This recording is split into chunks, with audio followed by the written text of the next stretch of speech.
and destruction of resources to take care of. So, where do we go from here? I have two questions on the other side of the room. Do you need a mic back there? I'll speak loudly. Thank you. Thank you. This does more to do with the public relations of enrolling a broader public in this very real. Milo? Stand up, Michael. Yeah, okay, shine retiring side.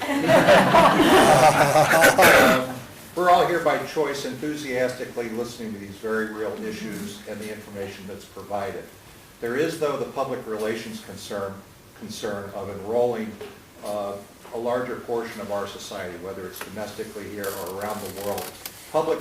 National Public Radio and PBS, for instance, have found that there's a shutdown factor. The apocalyptic, the unintended apocalyptic flavor of all this information has many people tuning out.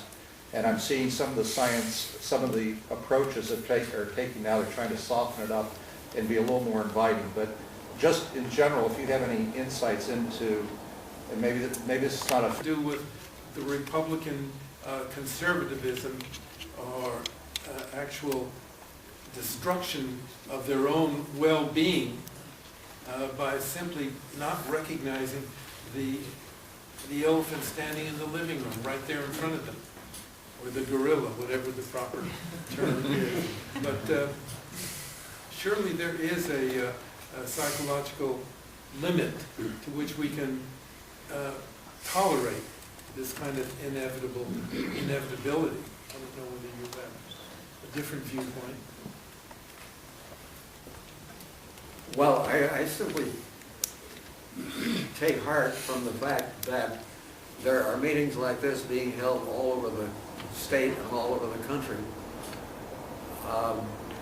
People who are concerned with the same problems we are and are willing to discuss how we can go about changing the situation. And even the General Motors and the automobile manufacturers have been recognizing public demand for cars to have fewer emissions. I think I keep coming back to Don's example of the whole Save the Vape effort, which was a grassroots effort which seemed impossible at the beginning, but which turned out to be possible as people caught on. So all I can say is that we need to move as hard and fast as we can in spreading the word. And this the Green Committee here is doing a fine job, and I know there are about 100 other, over 100 other churches in California that are doing the same thing that we're doing here today. So it seemed impossible that the bay could be saved. It would. Milo is And it's never saved, really. We have to keep on saving them. The same thing is true of the other problems you're talking about. I don't have all solutions. Conservation is an endless battle. As soon as a road goes in the wilderness, it's gone. And even legislatively, you're not permitted to put that up in the category of a wilderness. And as soon as the damage is done, as soon as the salt has permeated into the soil, these things are final within our lifetimes, or our children's lifetimes. So that it is an endless fight that we have to maintain. And so there is a race between the media trying, as you suggested, to increase the amount of public knowledge versus the changes.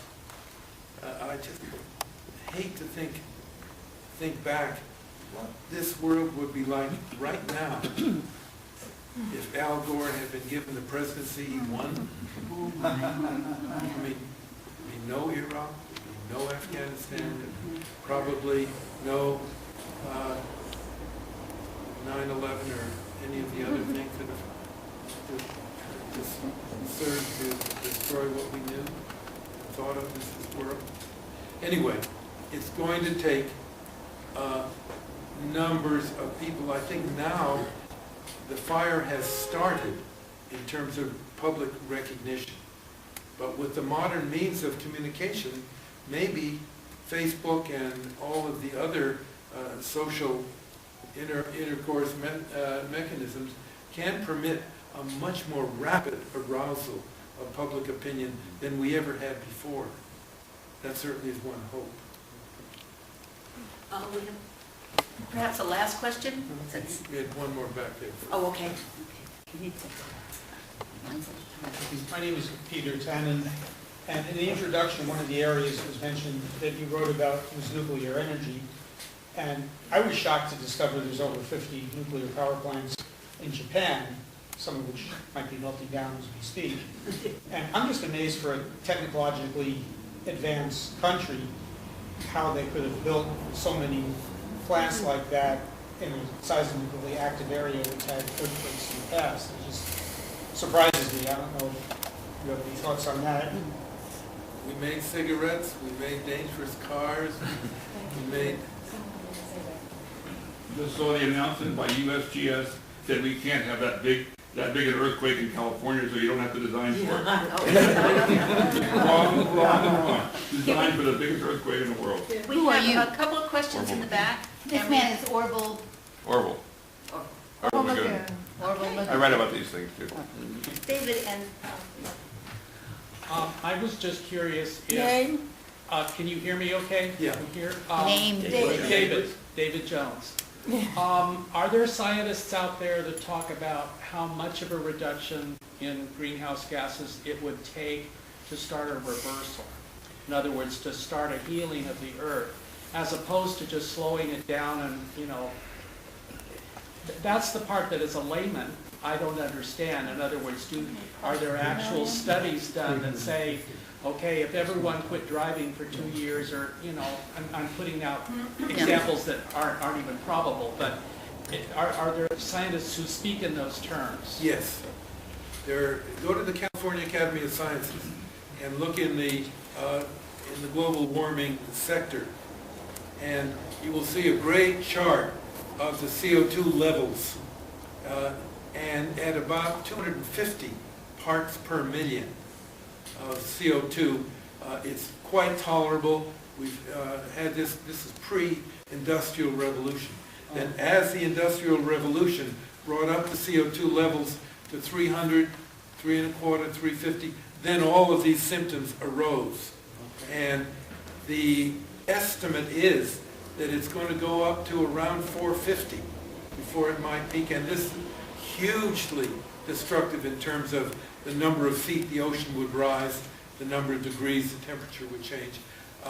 Your question, is there an area or a zone where things begin to heal? And the answer is yes, but like the ocean liner story, it isn't going to be easy and it isn't going to be sudden.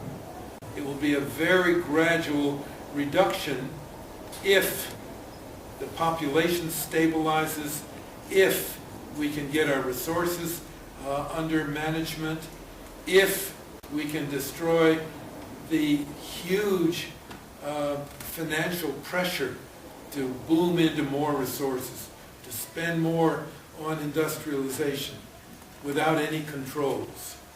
And what we're seeing now is that uncontrolled pollution of money. I'm afraid that we've got a couple of people who didn't get a chance to ask their questions, but it's kind of towards the end of the day. We've taken a lot of your time, which we greatly appreciate, and wondered if you have any closing statements either of the two of you would like to make.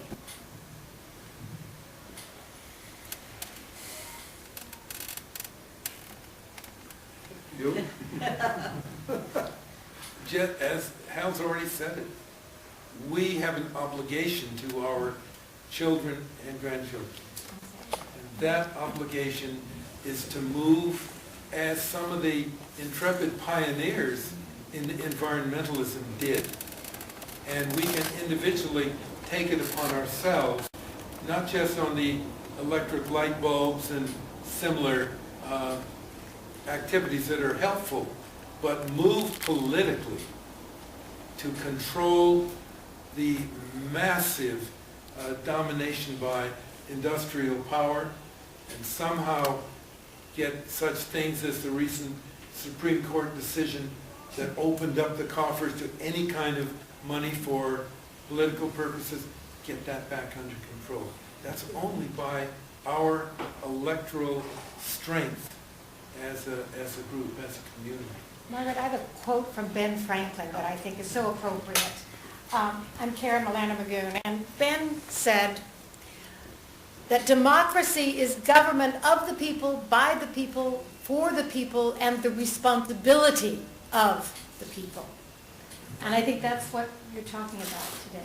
Al, how about your Ben Franklin? Well, I'll simply say that I have hope, partly because most people don't know there is a Green Committee within the Republican Party.